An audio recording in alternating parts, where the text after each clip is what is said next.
Welcome. My name is Lucia Wallace, and I'm the Alumni Relations Coordinator here at OCAD University. Today, we are joined by Everett Vane and Franca Pranovi, who are both advertising alumni who are going to speak to us today about their careers and experiences since graduating from OCAD. So today, I'm going to kick off our session with a land acknowledgement, and then I will introduce each of our speakers, and then we'll get going. OCAD University is a creative space where students are invited to discover and explore themselves and their communities. These are spaces where we invite students to discover and explore their identities. And as we provide a space to explore self and place, we also learn and recognize the history of this land. OCAD University is situated on the treaty lands and territories of the Mississaugas of the Credit First Nation, as well as the traditional territories of many nations, including the Haudenosaunee and the Huron-Wendat. These are the original owners and custodians of the land on which we stand. Takaranto, or Toronto, is home to many urban Indigenous communities. And I'll briefly share our speakers' bios. So our first speaker today is Everett Vane, who is a class of 2016 advertising alum. He's the creative director of Funk Media, Forbes 30 Under 30. He has worked with over 350 companies, from startups to global giants. As a three times founder and go three times founder and go-to market expert, he's helped brands raise millions and achieve billion-dollar exits. And our second speaker today is Franca Pranovi, who is an advertising alum from the class of 2006. Franca is the owner and head chef of Savor Living, a local meal delivery service offering healthful plant-based dishes to help you pump up the veg. A boutique kitchen founded in 2016, every meal is made with high-quality ingredients, personally selected by the chef from local markets and vendors. And last but not least, our moderator for today's discussion is Asma Ansari, who is also an advertising alum. So we have really great advertising representation for today's session. And I will pass it over to Everett to get us started now. Awesome. Let me pop this up. Everyone can see that? Yes. Cool. I'll go through this as quick as possible. There's a lot to cover, so it might be a little fast, but I'll start out kind of with, I don't love titles, but this statement is maybe the best way to sum it up. As you mentioned, I call myself more of a creative entrepreneur. We've built 3 companies, we've sold 1, and we've worked with a bunch of brands over those years. In that time, we've been in quite a few publications. So we were one of the top fastest growing agencies in Adweek. As you mentioned, in 2024, we were Forbes 30 Under 30. And then we've also been Canada's top growing companies kind of 2 years in a row. And there's been quite a few other publications, features, all those things that, have been part of that journey. With that being said, though, really, where does all of that begin? It begins at OCAD in 2012. And essentially, I went there for advertising. Initially, I actually wanted to go for graphic design. But at the time, like anyone in high school, you don't really know what you're doing or where you want to go, but yeah, you got to figure it out. I knew that the first year was general, and I was like, I'll just do that, and then I'll swap to graphic design and all that. And looking back at it, I'm actually happy I never actually switched to graphic design. I stuck in advertising because when I looked into it, the real key differences was about conceptual thinking in advertising, whereas graphic design was a little more hands-on. And I think that was a big aspect as to what's led us into everything we've done now, just with, the way the world works and everything. So come around 2016, there's the thesis program, or the other side where you work with kind of brands. I personally went the thesis side. And, you worked on the whole project for the year, you presented all that good stuff. Um, I did something a little different when that grad show came around. And this wasn't intentional. This was just a little bit of me being lazy in an aspect. But there's that time of year, right, where you all put up your work, you get like your little 6-foot block or whatever it is now, and it's your kind of opportunity to network. Um, I had a job lined up at TD for strategy, so I didn't like fully care. So I put up a 6-foot board that was literally just a Gucci logo pattern and my website on it, and I didn't even show up. But what ended up happening is, there's that saying in advertising and marketing, when everyone zigs, you zag. And what ended up happening with that is, out of all of the students on that floor, mine was the only one that like was so different from everyone else's that it ended up getting people reaching out on my website. And one of those was a guy at Cassette, who reached out and wanted me to intern there. So I kind of shifted my path of going to TD for strategy, and I went to Cassette as a design intern. Both were still in the realm of advertising and marketing, but the cassette world opened up a much bigger kind of area of opportunity and interest. Um, so I started there pretty much right out of the gate of OCAD. And this picture in the middle, right, I don't know if you can see my cursor moving around, but either way, that's where my desk actually was, up on this little spot. And so I went there and I had a boss who, for whatever reason, loved my online persona, which, tying into why did I put a Gucci logo on my thing? My Instagram, my kind of online persona was Gucci Vane. I still kind of use that to today, but this was when Instagram was just kind of becoming, like a place where people were taking like cool photos and all of that. And that's kind of what I was doing. And so he whatever was like fascinated by that and would always like introduce me into projects where like I really shouldn't have been, but he just liked it. So I think he thought it was funny. But what ended up happening is he gave me a project to edit the sizzle reel for Cassette. I think they gave it to me kind of, just as busy work. But it turned out better than I expected it to turn out, and I think they did also. And I ended up getting a lot of praise around the Cassette office, which, as a 22-year-old, it definitely drives your ego a little bit. And they started, giving me more projects, all this kind of stuff, which the key thing here as to where this kind of went to, entrepreneurship is I found out how much they were charging for the work that I was doing. And again, me like kind of riding this high and being a little naive and delusional to how the world works, I was like, I'm going to quit and do this myself. Like I can do this myself. Which brings us to that 2016 era of funk media, which, long story short, because there's a lot of details in it that I don't have time for, essentially I reconnected with a guy that I went to high school with, who I knew he went to school for like business, but there was this picture of him getting out of a helicopter in LA, and I was like, what are you doing? Like, this doesn't make sense. We chatted. He essentially told me that he has this thing that he's been working on with one of his childhood friends called Funk U. And Funk U is essentially short for a functional you. And the whole idea was around everything, like, what works in your life. I think a lot of creative people are night owls.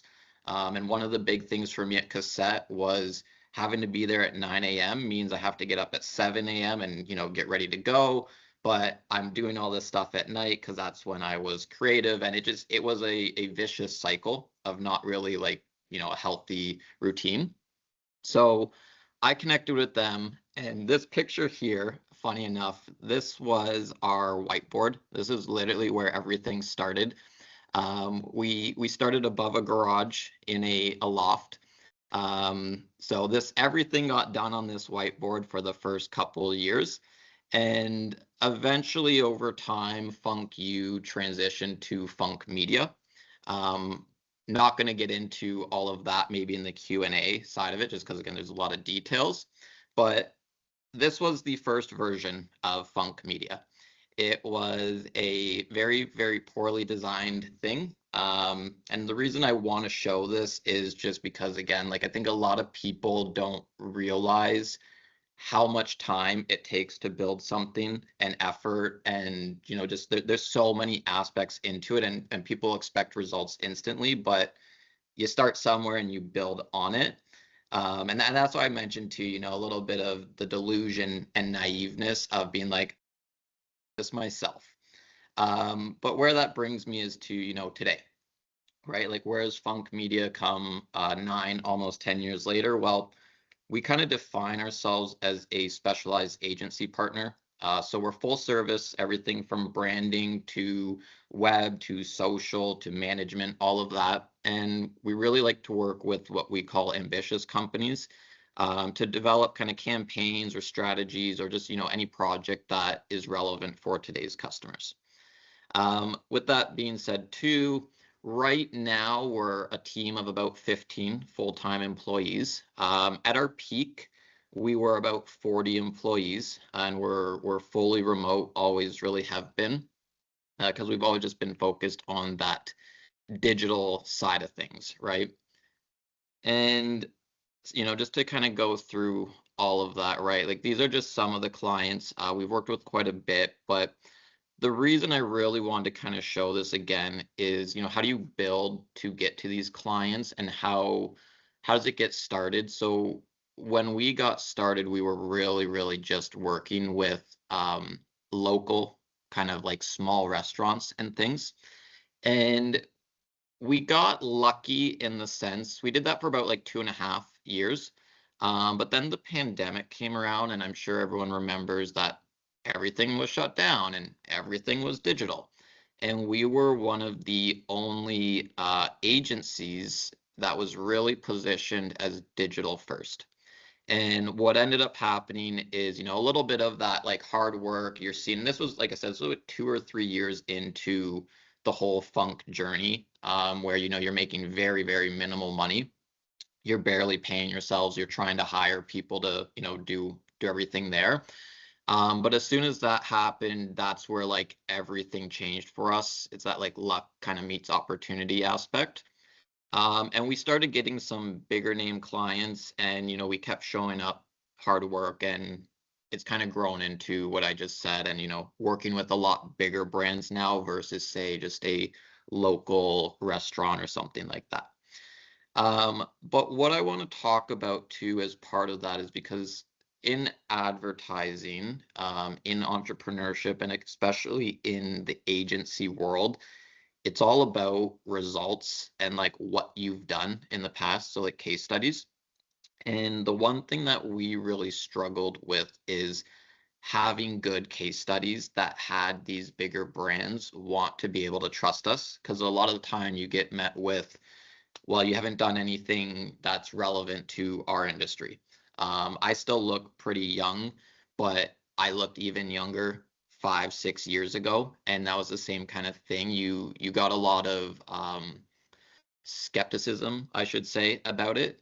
So what we did to kind of prove that we knew what we were doing, if you just like trust us and let us do it, is we set out to make another brand that was entirely run by ourselves. So it was using all Funk resources. There was no client feedback, which again, if you're in advertising and you've worked in there, like, client feedback's coming, and it's in some way or the other might ruin the project, and people will feel a certain way about that, right? But so what we wanted to do was start something where, again, there's no excuses to the results. There was no anything but our stuff. So we started this company called Rolo Golf, which was again a very similar story as to the Funk one. This is also hilarious because like we were running gunning it. Like, this is me, this was my one co-founder, and the other people were people we hired. But it was a again, another example of when everyone zigs, you zag. Golf is very much a professional sport, and we kind of noticed an opportunity that there was a lot of people who went to play to have fun, drink some beers with their friends and like mess around. And that was not being capitalized on at all. So we made these shirts that were total opposite of the norm, and so on. And what ended up happening very quickly, because it was so different and out there, is we got a massive order from Golf Town. So you can see this picture here. These were all the boxes that showed up to the garage, and I think the people were very confused as to what was going on. And again, this is a couple 20-something-year-old kids that we didn't even know what was going on. So we're the only new brand to get into Golf Town. We got nominated for a global award for Emerging Brand of the Year, and then we lost to TikTok, which, like, I mean, what are you going to do? It's TikTok. And then kind of by the end of all of it, it was in about 200 pro shops. And then we got this kind of acknowledgement, right, from Tiger Woods at the PGA Tour. And then, like, really for me, the icing on the cake was someone sent us a picture of Adam Sandler wearing the shirts, and which then we later found out was because he was wearing it for one of his movies, which again, then it was on the kind of cover of Netflix. And the main reason I went down that kind of path, right, is again, this whole advertising, marketing is about standing out. Entrepreneurship is really about, like, the hard work, the showing up, and always, it's not easy. Always having a solution and all that stuff, and really like passion to do it. And I think it's just again, in the short period of time, it is a good story that I'm leaving out a lot of crucial and fun details as to how it's been built. But what I wanted to do is really just get the high level stuff done, and then, give you guys some context there. And when the Q&A opens, I can expand on anything, or even after all of that. Feel free to reach out if you want via email or Instagram or whatnot.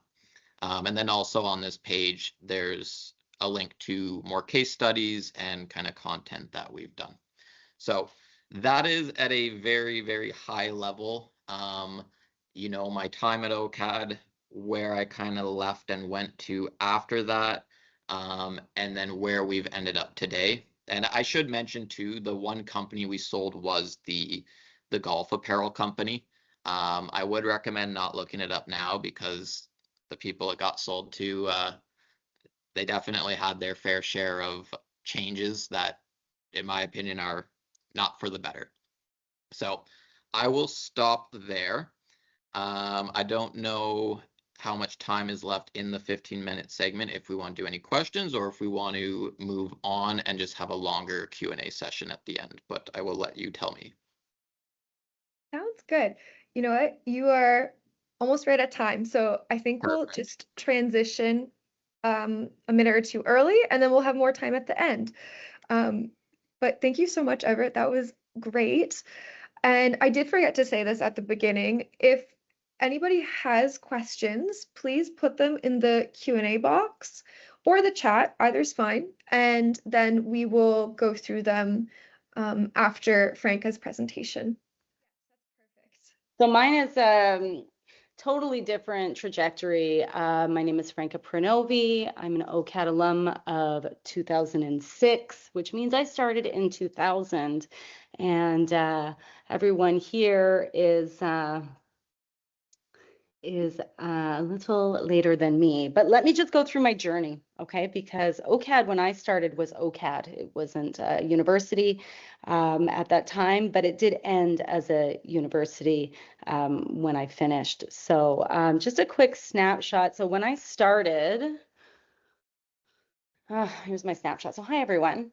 So when I started, this is just a snapshot of my life. It's I'm a daughter and granddaughter of an Italian immigrants and restaurateurs from a small city in southwestern Ontario, and I left at 18 to start my independent life. So this is my family. They're all restaurateurs. and I left to start something different and not follow in their footsteps. And we can see how that landed me. But the Toronto city was very big. I was young and scared, but I was ambitious. And looking back, I can see the connection now between, my family and school being such formative years. Both of them are the biggest pillars in my life that I've been able to tap into today. So this is a little doodle that I did years ago of a vision I had. It must have been like 30 or something. And then in 2016, this came into my life, and you'll see the synchronicity there. But during school, I did freelance. So I did actually get to work in some art directing projects for commercials, working on set for milk, and just some small things. An inexperienced student gets these opportunities, so you just kind of go for it. So I worked, and it parlayed into the music industry somehow. I ended up working on Pon de Replay for Rihanna when she was an unknown artist. And I worked, freelance whilst working in restaurants from 2003 and 2008. There was a financial crisis. So one day I'd gone to work and the doors were locked. So I think there was a panic mode across many places. So many people were freaking out. What do we do? There's no work. So luckily I was still working in restaurants and able to pay my rent. And how, from ads to appetite, 20 years after OCAD. So during OCAD U and advertising, I was doing the thing, but then 2008 derailed me, right? So, it was a long time that there was this creative gap. And I was very fortunate during my time to still be able to hone in on the skills that OCAD gave me, right? So, but the point of my journey is that it's not a straight line. Okay, so when you graduate OCAD, whatever program it is, you might not get the opportunities that other students may have, or, and congratulate them, of course, but, don't let it get you down or derail you. Just keep pushing forwards. So, during school, the tools, the takeaway, the tribe. So we learned conceptual thinking, we learned storytelling, visual systems, and branding. These are all things that I use in my business today. I still scribble ideas down. I still journal. I come up with creative menus every single week. Every week is different. But we also learned in school, like, this critical culture idea of how to take a punch. Learning that lessons aren't failures, showing your stuff and getting it ripped to shreds and just saying, okay, taking notes and fixing it.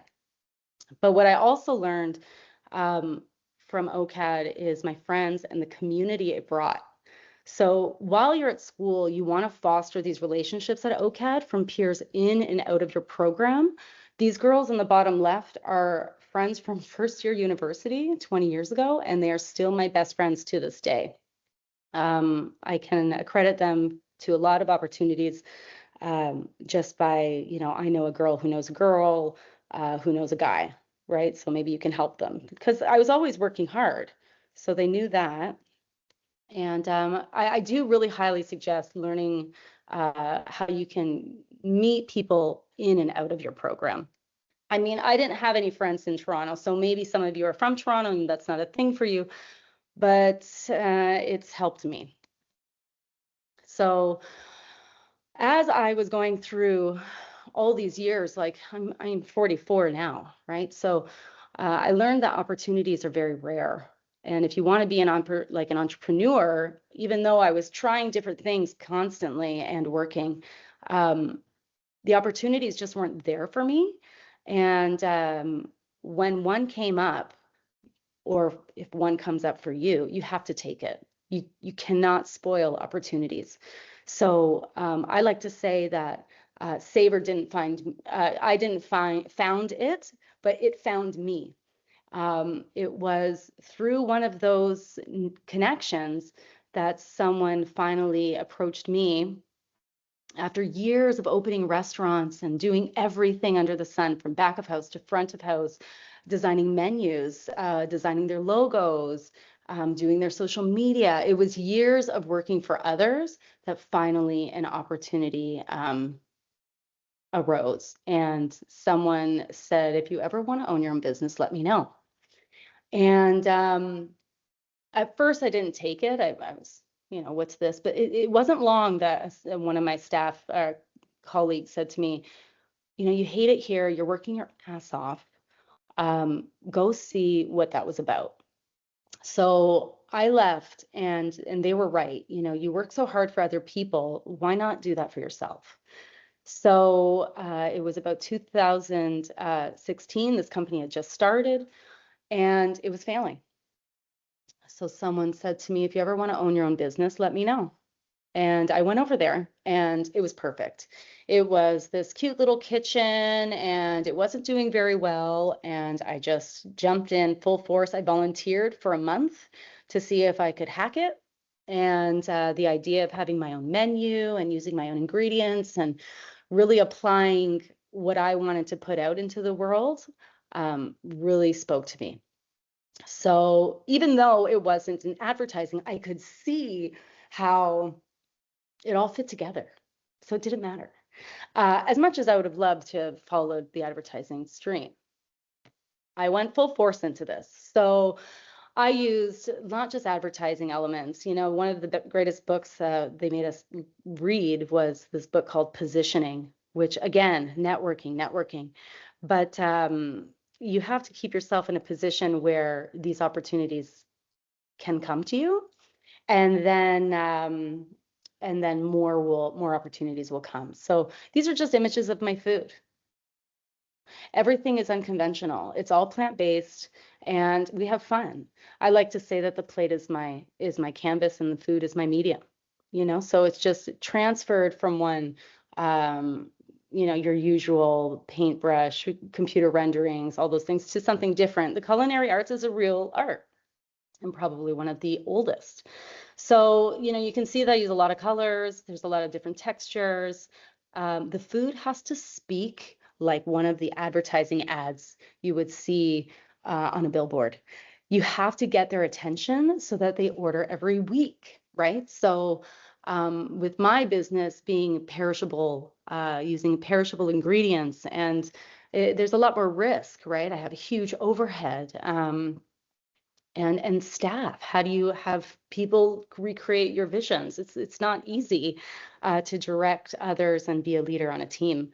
So you have to learn these things as you go. But this stuff here, the food, this is the fun stuff. You get to kind of be free. Just a montage of images. So it was probably 6 years of hard work that this opportunities arose for me to do a TTC campaign. And I was featured with a very small group of people to advertise plant-based living and just kind of having inviting that idea of incorporating more plants into your diet. So these are just some of the people from my network who came to me. This is a photo of the left is me at the International Vegan Film Festival that I catered. This is actually one of my old chefs who saw me on the subway. These are the people in the campaign who are from all walks of life. They're not foodies either. They're all different, which again, the importance of having a broad group of a broad network is critical. You don't have to like everyone, but you do have to kind of stay in your lane, but still, be approachable. So again, I caught myself and then doing some follow-up video and interviews, and then of course another person seeing my ad. So it was nice to get some pictures of people with the ad. But I also did the Toronto Film Festival. I don't have any images. But, when I was doing the Toronto Film Festival, you have to get creative. And again, I tapped into the guerrilla marketing courses, lectures that we were taught. And when I still had all this popcorn left, I went outside and I started handing out free popcorn for follows, just for Instagram follows. There'd be cars driving by and said, free popcorn, and I would throw it in a window. It was hilarious. You make people happy. right? You make them laugh and you do different things. You try different things. You just got to go for it. So that worked, and I ended up getting a bunch more followers. So parts of my business, I had mentioned find your tribe. It's really hard, especially in my industry where you're dealing with food and dealing with all kinds of diners. So finding people who can listen, being a boss who does listen, being a boss that if someone doesn't show up, which is often, picking up the slack and getting the damn thing done, regardless. So knowing how much you can handle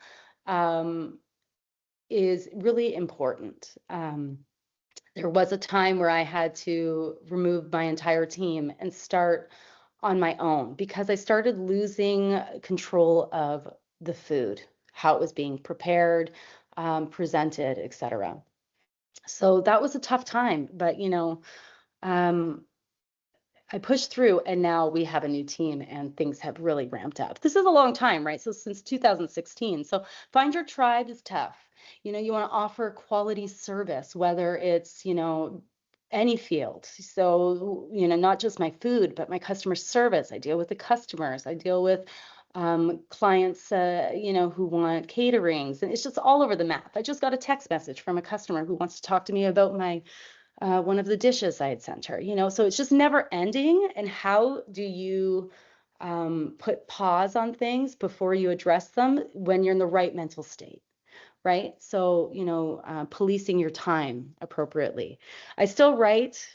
I record almost everything. I do lots of photographs. As you can see, my phone is full of food photographs. And I'm consistent with newsletters and posting on social media. I use apps like InShot. I even use a lot of Canva. I love Canva. And just kind of finding what works for you and not overcomplicating it. And then again, networking, always, being approachable. And then sadly, administration. Yeah, we have to do the books. You have to pay your HST. You have to pay your corporate HST. You have to pay your payroll taxes. These are big, and you want to get a bookkeeper and an accountant right away. So don't try and take on that book work. Delegate those if you can. Sorry, so let me I have a video. So I'm working with some social media people. This is my last slide. I don't know how to turn that off. So let me, okay.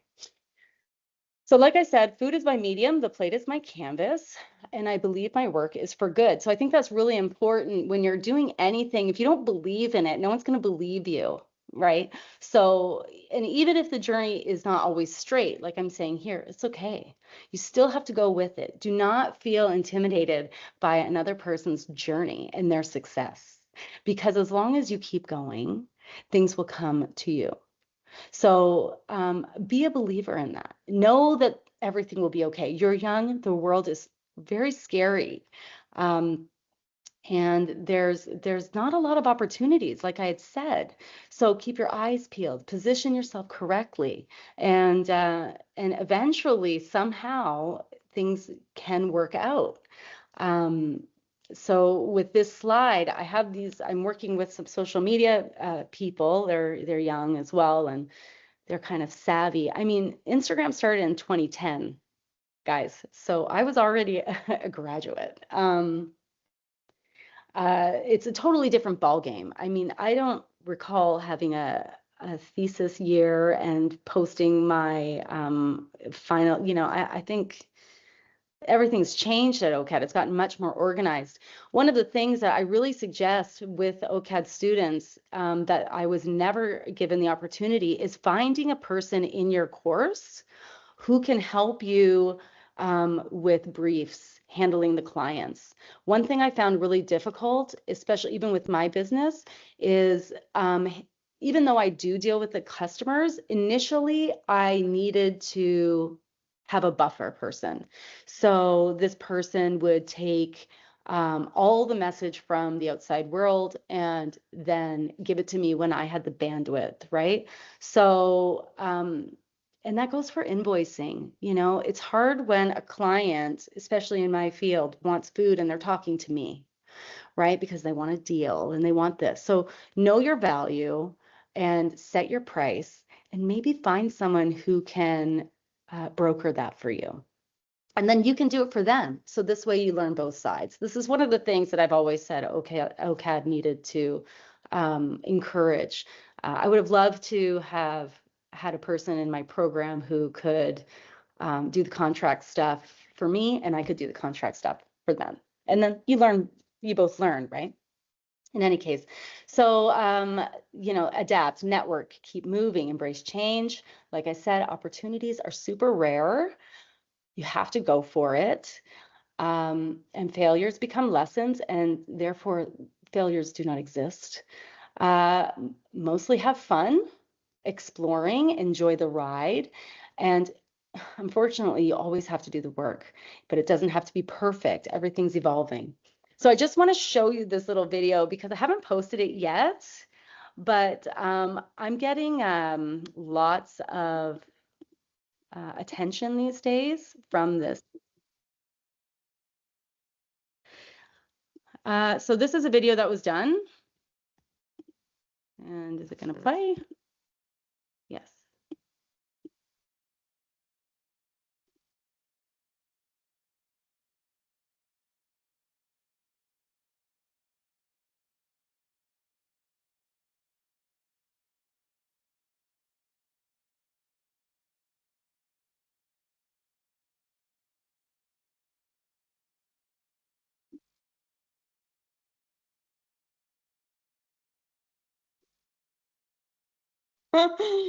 Okay, so this is something I'm working on posting with this little company.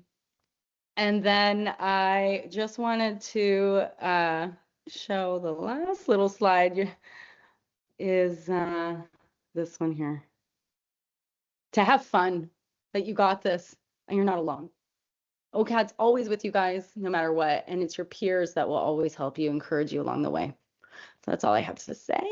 And we can open up for QA. Sorry for losing. Thank you so much, Franca. I will pass it over to Asma now. And so Asma, if you want to just say hello, and you can ask your first question. Yes, hello. So my name is Asma, for those who don't know. I am a recent graduate of OCAD's advertising program. And my question is obviously to both of you, both of the speakers. So obviously early on in your careers, obviously a creative's path is not a linear path. So I kind of wanted to ask, like, how do you guys navigate the uncertainty? Because, like, I'm pretty sure, like, a lot of people right now who are probably in their last year are just like, well, I don't know if I should go in agency or like still freelance. For an example, me, I still freelance and I like being in control of my schedule, especially when you work remotely. But so many people like structure, but like, how do you navigate the uncertainty and not knowing, what's going to come next or where the opportunity is? And like, I guess, how do you have faith in yourself, or what channels do you tap into to have that kind of support? I mean, I can answer first. So I think the uncertainty, I mean, that's going to be a thing regardless until, maybe you're at a certain point in life with certain things. I think it's gonna, we still have it. Like, we have a good set of clients and we have a lot that kind of reach out, but it's just part of it. I think the key thing I always go back on with it, like, because I freelanced during my time at school too, and I was like one of the only few that was like trying to. A lot of people weren't doing that, but I don't know if this is the best advice, but like I said, you have to be a little delusional in your sense of believing in yourself. Like, that's the thing. I wasn't the strongest student at OCAD. I knew how to present, but my presentations were unconventional. I was just doing my own thing because I really didn't care what people thought. And like, I just was like, this is me, like, this is what you're getting. And then it was, like I said, is that cassette moment where I'm like, I can do this myself. And, like, turns out you can. But if I knew everything that I knew now and had to start from the beginning, there's a like I wouldn't even touch it again because I'm like, there's so many things that, like you were saying, it's not linear. It's like highs and lows. And like when you got bills to pay and you don't know where the next check's coming from, or you got employed, like there's so many things where like it's just foot on the gas. It's that belief in yourself. It's the constantly showing up regardless of it, and like, rolling up your sleeves. Frank, I think the big one you said too is the tribe, like the people.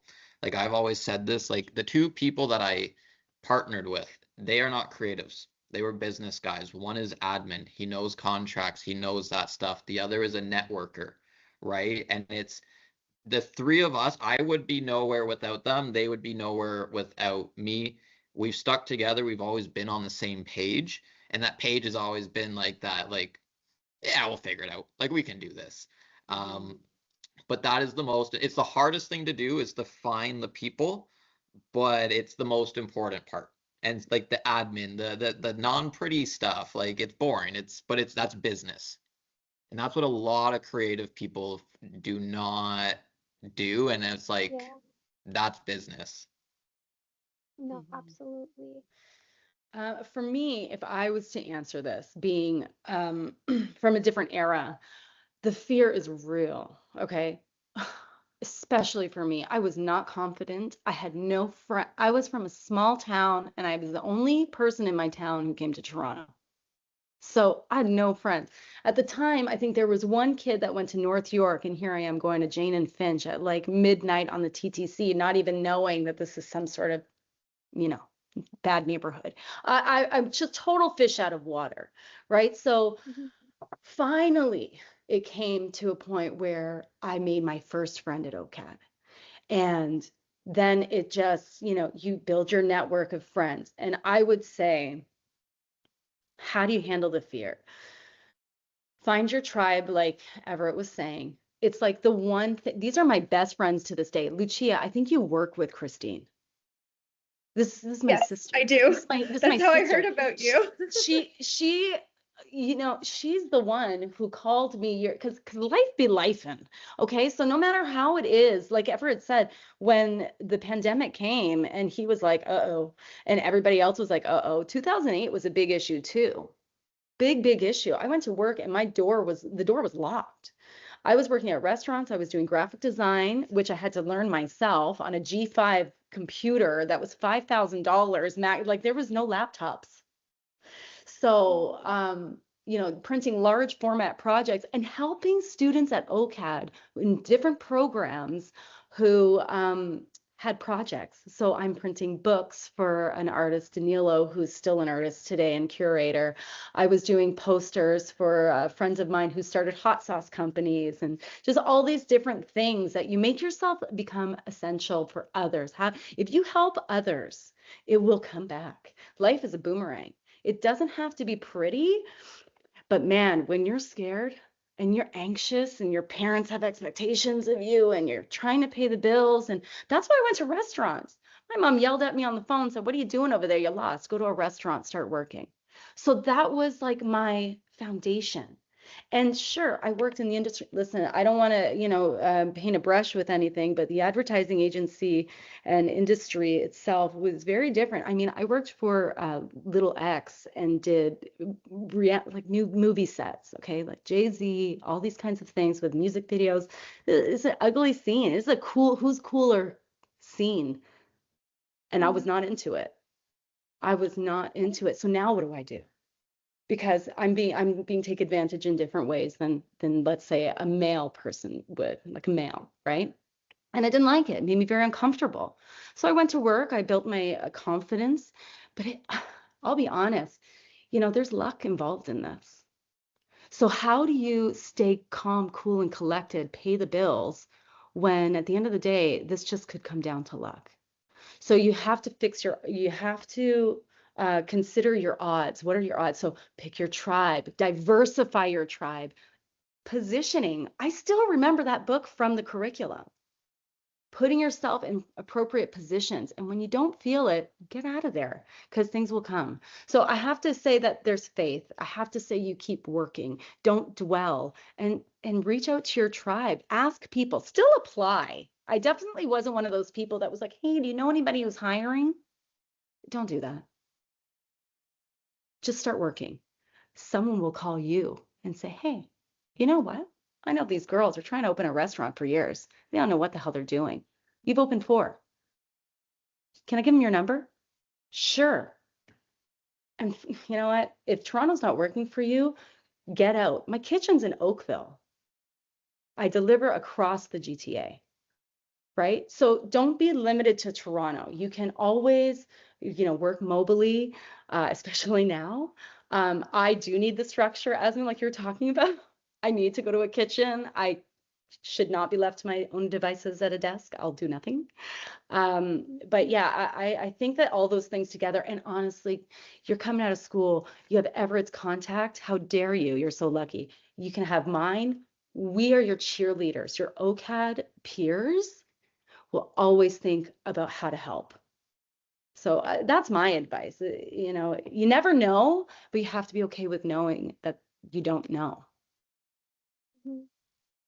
Yeah, no, honestly, on your note of odds, maybe odds ever in our favor. But I was honestly, to your guys' point, it's like just getting comfortable with the uncertainty. And like I'm sure a lot of us deal with like anxiety, and it's honestly just about like how well can you manage that anxiety or have self-confidence to like alleviate that anxiety. Also your point of like diversifying your friend group, it genuinely, even as a freelancer, like it's literally, oh, I know a girl, let me give you her contact. It's never, like almost, it's very much like who you know. So yeah, I would just say if you haven't made friends, GradX is around the corner in May. Start making friends. Yeah, so let me quickly check if anybody put in questions in the chat. Oh, we have someone typing. Okay, till this question comes, I would like to ask Everett. So obviously you have, your agency, you provide all these services. In your creative process, how has AI taken, not, I don't want to be basic and say taken over, but like, how do you see AI taking over the creative process? Is it during ideation? Is it during execution?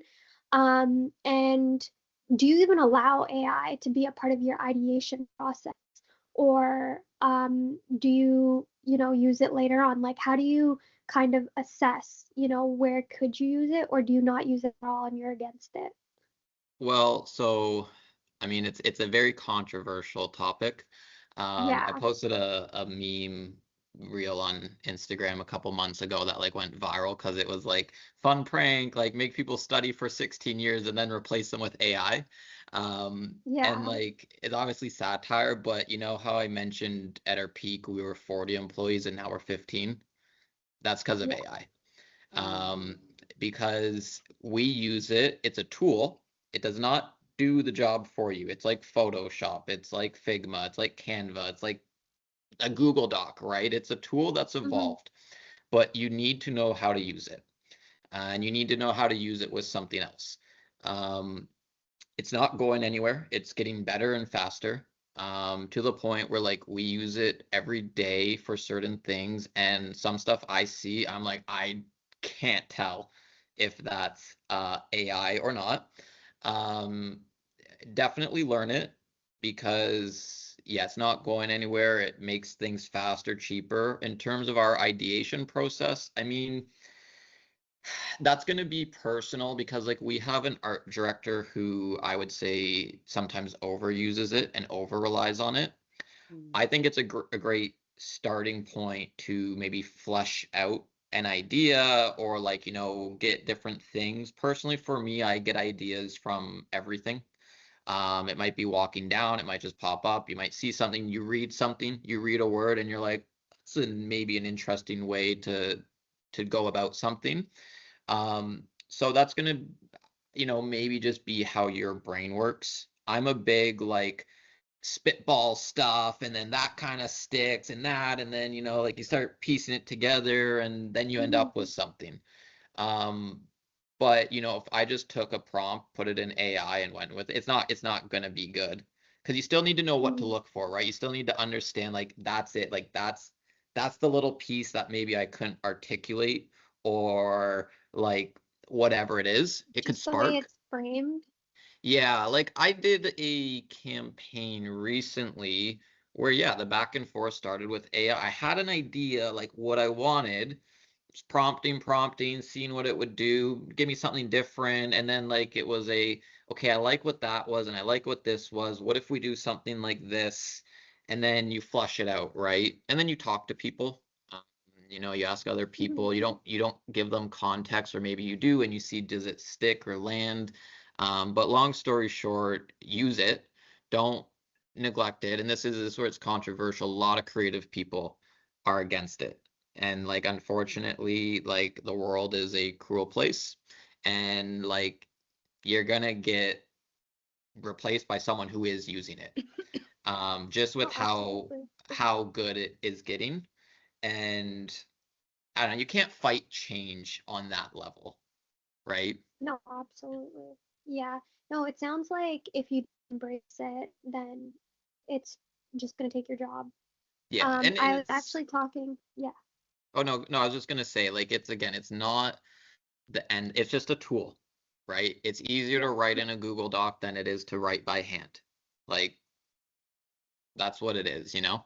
It's a tool that does a lot of things, but learn it, don't rely on it, um, hmm capitalize on it.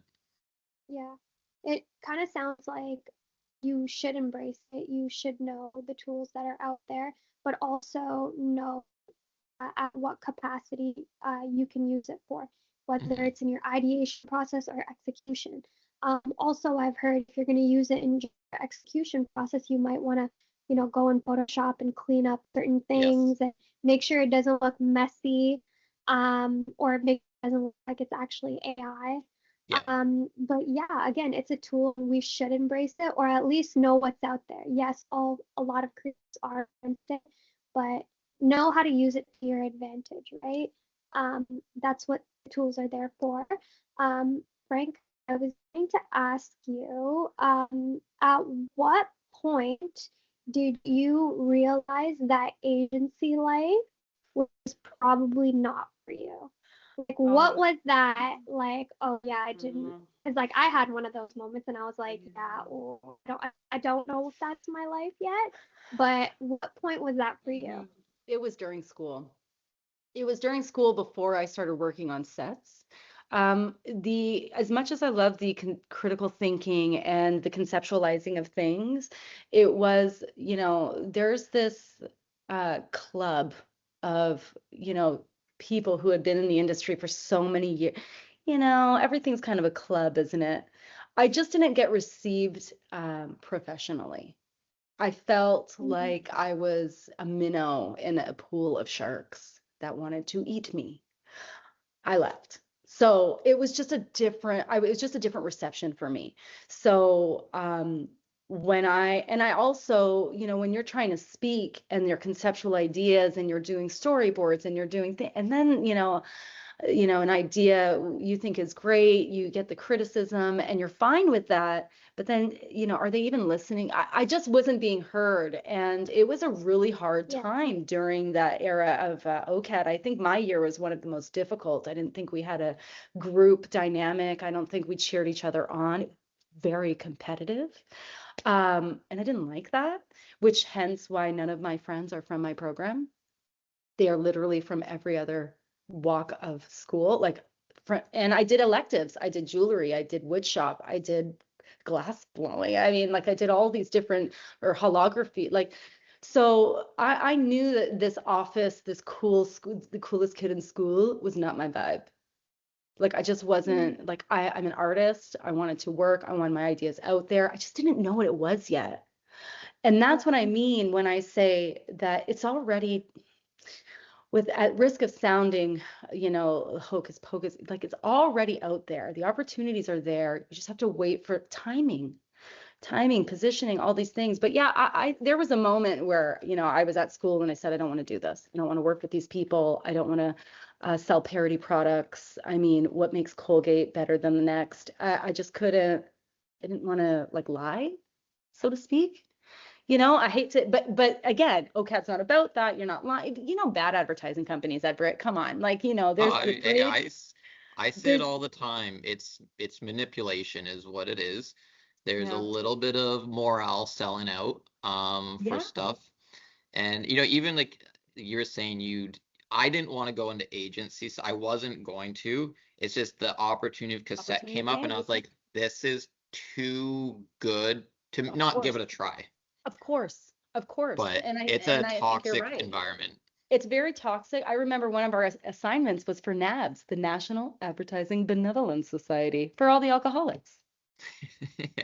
And I won that contest. It was great.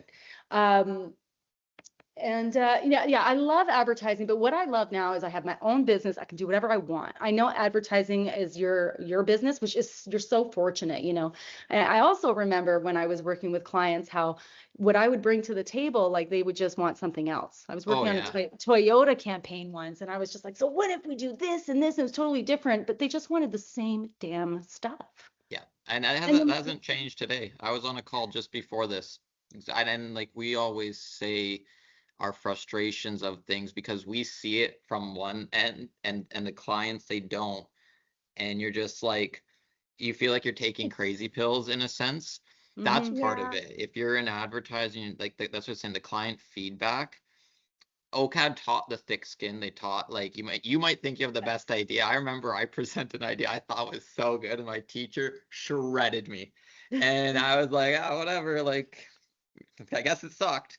Um, but there's so many things like that. And what I always say now, because back then too, they didn't have as much data. Now there's so much data. I don't care if you think it's bad, if I think it's good or bad. Let's let the data talk.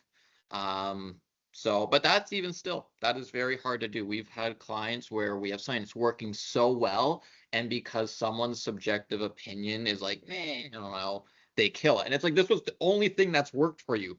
Like, why are we stopping it? Mhm.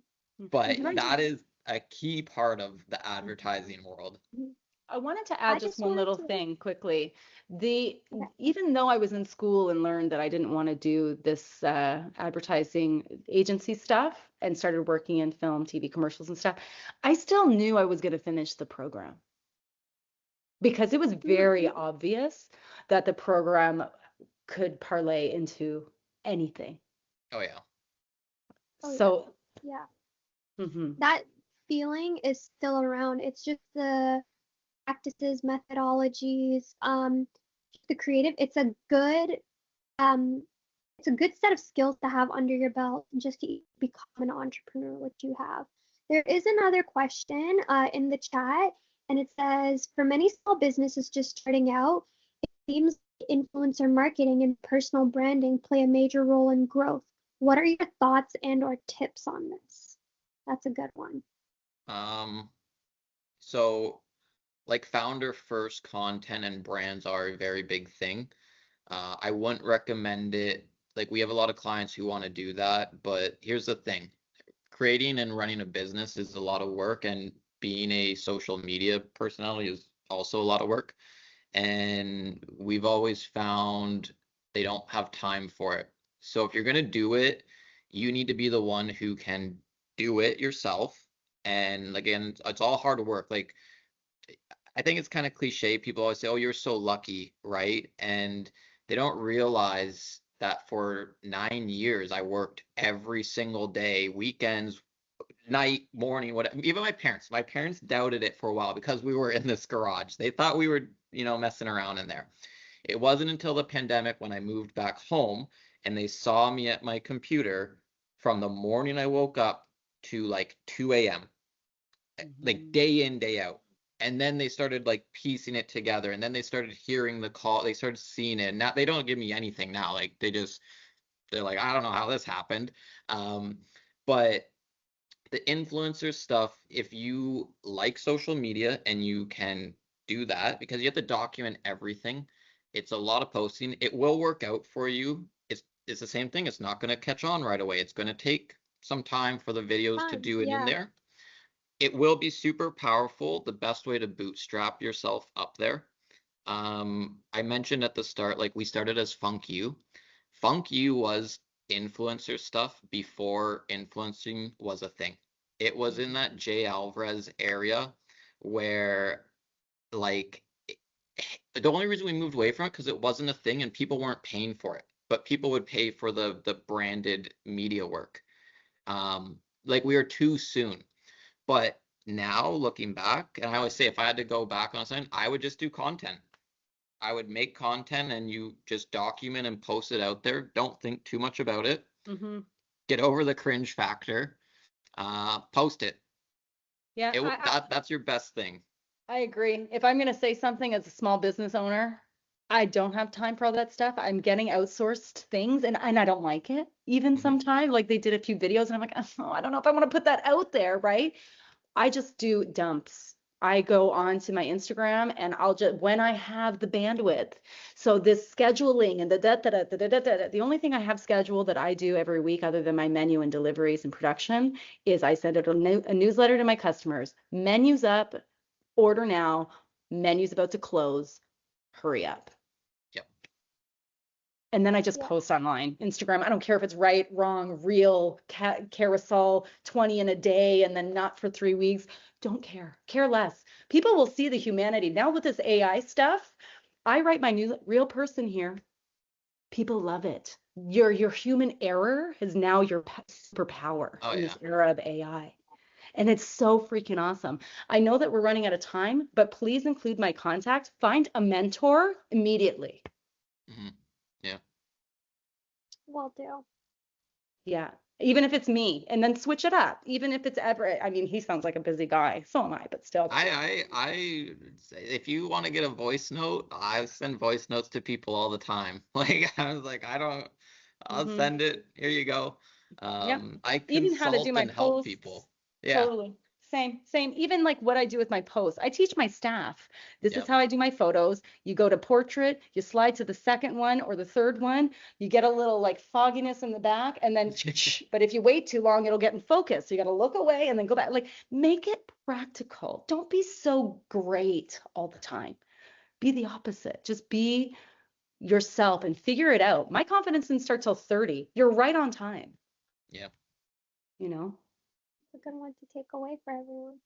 So thank you all. That was wonderful. Very insightful discussion. Thank you so much, Asma, for bringing your thoughts and insights to this conversation as well.